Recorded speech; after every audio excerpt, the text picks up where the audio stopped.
Hello दोस्तों, यहाँ पर 2 दिनों से खबर आ रही है कि यूपीआई पेमेंट पर अब चार्ज लगेंगे। लेकिन मैं बता दूं कि यह खबर 50% सही है और 50% गलत है, क्योंकि यूपीआई पेमेंट पर सभी को चार्ज नहीं देना है। यहाँ पर वीडियो में मैं आगे बताऊंगा कि किन लोगों को चार्ज देना है, किन लोगों को चार्ज नहीं देना है। अब मैं नए नियम के बारे में आपको कुछ जानकारी दे दूं कि यह नियम एनपीसीआई द्वारा लाया गया है, national payment corporation of India. इन्होंने यह नियम लेकर आया है। तो यहाँ पर जो है पीपीआई यानी प्रीपेड पेमेंट इंस्ट्रूमेंट, जो ये भुगतान का प्रक्रिया है, इसमें केवल देना है, ना कि नॉर्मल यूपीआई पेमेंट वालों को दिया है। अब मैं सबसे पहले बता दूं पीपीआई होता क्या है। जैसे कि आपके पास फोन पे, गूगल पे या पेटीएम, बहुत सारे जो है भुगतान के लिए ऐप होंगे। उसमें एक ऑप्शन होता है वॉलेट का। आपने उसमें वॉलेट देखा होगा, जहां पैसे ऐड करते हैं 500, 1000, 5000, 10,000, कितने भी पैसे आप ऐड कर सकते हैं उसमें।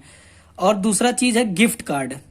आप गिफ्ट कार्ड भी देखे होंगे, आप 1000 का गिफ्ट कार्ड बनवाते हैं, 500 का गिफ्ट कार्ड बनवाते हैं और अपने दोस्तों को भेजते हैं। ठीक है, तो ये वॉलेट और गिफ्ट कार्ड, ये दो तरीके से अगर आप भुगतान करते हैं तब आपको यहाँ पर चार्ज लगेगा। जैसे एग्जाम्पल दे देता हूं आपको। जैसे आपने पेटीएम के वॉलेट में 1000 रुपए ऐड किए हैं, ठीक है। अब 1000 रुपए ऐड करने के बाद आप किसी दुकान पर गए, किराना स्टोर पर गए और आपने वहां पर कोई सामान खरीदा। उसके बाद आपने वहां क्यूआर कोड को स्कैन किया और आप यूपीआई से पेमेंट ना करके आप वॉलेट से पेमेंट करते हैं, तो आपको 1.1% का चार्ज लगेगा। ठीक है, तो अब ये चीज आपका क्लियर हो गया कि चार्ज किसको देना है। अगर आप यूपीआई के द्वारा एक बैंक से दूसरे बैंक में डायरेक्ट पैसे भेजते हैं तो आपको कोई चार्ज नहीं लगेगा। यानी जिस तरह से अभी लगातार पेमेंट हो रहे हैं वैसे ही होंगे, उसमें कोई परिवर्तन नहीं। परिवर्तन सिर्फ वॉलेट को लेकर है और गिफ्ट कार्ड को लेकर है।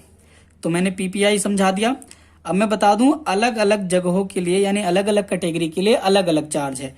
जैसे ईंधन के लिए 0.5% है, टेलीकॉम, एजुकेशन, पोस्ट ऑफिस, कृषि के लिए 0.7% है, सुपरमार्केट में अगर पेमेंट करते हैं तो 0.9% है और किराने की दुकान पे अगर पेमेंट करते हैं तो 1.1% है। मैं फिर बता दूं नॉर्मल यूपीआई पेमेंट पे कोई चार्ज नहीं लगेगा। यहाँ पर जब अपने वॉलेट से पैसे को कट करेंगे तब आपको चार्ज लगेगा, नहीं तो नहीं लगेगा। और अभी ये नियम लागू होने के बाद 30 सितंबर 2023 को इसकी समीक्षा की जाएगी कि ये कितना प्रभावशाली है, कितना नहीं है। उसी अनुसार इस नियम को आगे बढ़ाया जाएगा। तो ये कंफ्यूजन मैंने आपका दूर कर दिया है। मैं एक बार फिर बता दूं, अगर आपने दोस्त को डायरेक्ट बैंक में यूपीआई से पेमेंट करते हैं तो कोई चार्ज नहीं लगेगा, कोई भी पैसा नहीं लगेगा। आप सिर्फ पैसा कब लगेगा, जब आप वॉलेट से पेमेंट करेंगे।